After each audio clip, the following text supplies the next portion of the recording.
If you think Bowling Green is a seller's market, you're wrong. If you think it's a buyer's market, you're wrong again.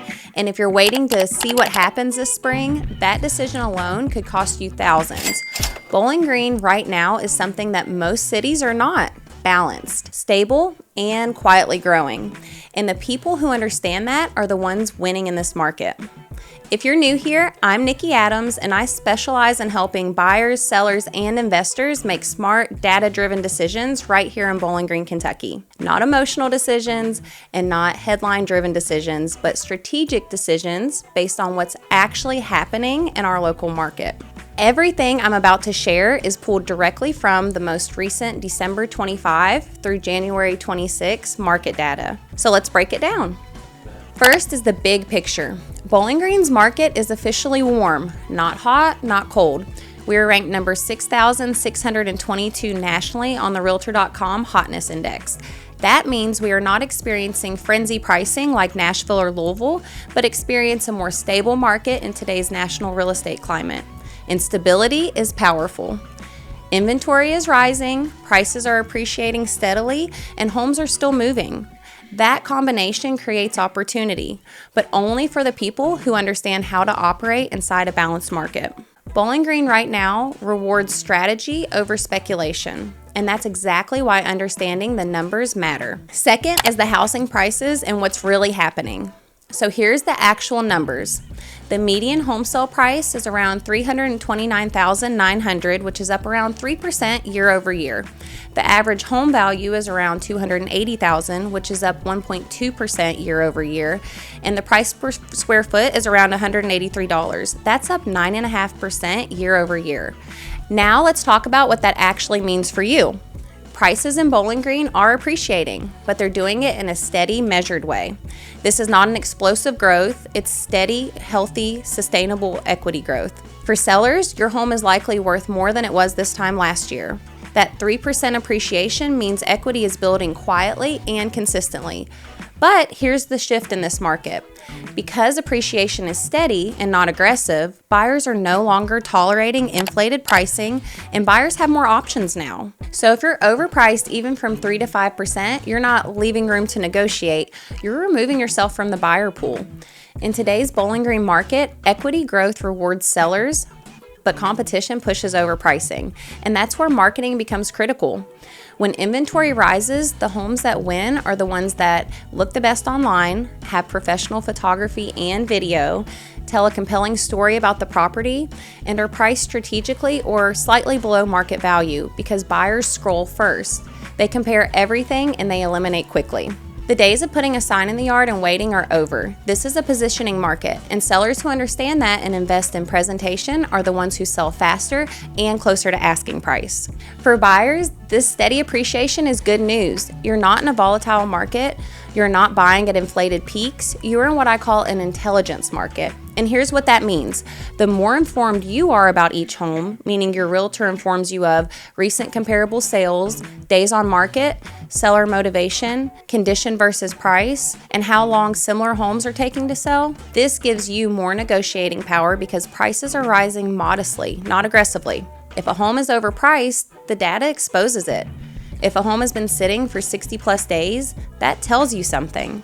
And if the price per square foot is out of line with the neighborhood average, that's leverage for you when negotiating. This is not about rushing, it's about knowing. And buyers who come prepared with data, pre-approval, and a clear understanding of value are the ones who negotiate strongest in this market. Third is inventory, and this may be the most important stat. Active listings are 903 homes, up 13% year over year. Monthly inventory is around 4.89%, so let's say 5 months worth of inventory. That number, 5 months, is key, and here's why. Months of inventory measure supply versus demand. It tells us how long it would take to sell every home on the market if no new homes were listed. So if we're under 4 months, then it's a strong seller leverage. And if we're over 6 months, it's strong buyer leverage. Right around 5 months, balanced. And Bowling Green is sitting almost exactly at balance. That means no one has automatic leverage. No one is getting the easy wins. This is where strategy separates success from frustration. When inventory rises, even by 13%, the entire market behavior shifts. Buyers become more selective because they have choices, and sellers have to compete more aggressively because there are no longer 1 of 3 homes available. Now they're 1 of 9. And here's why this stat controls everything else. Inventory influences pricing power. Inventory influences negotiating strength. It influences how quickly homes sell and whether a home gets multiple offers. If inventory climbs towards 6 months, pricing pressure increases. If inventory drops closer to 3 months, then the competition intensifies. Right now, at 4.89 months, we are in a precision market. Homes that are positioned correctly move, and homes that are misaligned with the market, they sit for longer periods. This is not a market where you can just wing it.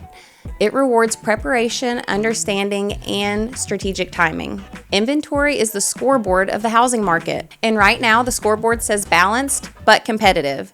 And when you understand that number better than everyone else in the transaction, you automatically operate with an advantage. Fourth is days on market and how the momentum is shifting. The average days on market right now is 82 days. That's down 4.65% year over year. That means homes are selling faster than last year, and here's what that tells us. The market is active, the demand is real, and the buyers are selective. In a balanced market like Bowling Green, days on market becomes a signal. When a home sells in 20 to 30 days, that usually means it was priced correctly and presented well from day one. When a home sits 70, 80, 90 plus days, the market is sending feedback, and the feedback is almost always about price, condition, or positioning. The longer a property sits, the more negotiating leverage shifts. The faster it moves, the stronger the seller's position becomes. So days on market isn't just about timing, it's about momentum. Right now in Bowling Green, momentum favors homes that are aligned with the market, and it exposes the ones that aren't. Understanding that difference is where real leverage comes from. So why is Bowling Green different? Bowling Green's stability is not accidental. It's supported by major long-term employers like Western Kentucky University, General Motors Corvette Plant, MedCenter Health, and Fruit of the Loom. These aren't short-term startups. These are anchors that create consistent job demand, steady relocation activity, and long-term housing needs. On top of that, Bowling Green has experienced a 19.6% household growth, one of the fastest growing cities in Kentucky. That level of growth doesn't just impact prices, it impacts rental demand, resale strength, and long-term appreciation potential. This isn't speculative growth driven by hype, it's employment-driven growth. That's why our market behaves differently than the large metro areas that spike and crash. Bowling Green moves steadily, and steady markets are where disciplined buyers and sellers build real wealth over time. Finally, how do you win in this market? What does all of this actually mean in practical terms? With nearly 5 months of inventory, prices appreciating modestly, and homes selling faster than last year, this market rewards preparation. And if you're entering the market on either side, you cannot rely on luck or timing alone. Positioning matters. That means understanding comparable sales down to the neighborhood level, understanding price per square foot differences, understanding how long similar homes are taking to sell, and understanding where leverage exists and where it doesn't. Because in a balanced market, small mistakes cost more than they do in extreme markets. Overpricing by 3 to 5% can stall momentum. Underestimating competition can delay a move. Failing to analyze a seller motivation or property history can weaken negotiations. This is a thinking market, and if you approach it strategically with data, preparation, and a clear plan, you will walk away with the strongest outcome. If you're thinking about buying, selling, or investing in Bowling Green, I would love to walk you through what these numbers mean specifically for you. Reach out in the link in the description to schedule a free call, and let's build a plan together, because in this market, the people who win are the ones who move with data, not headlines.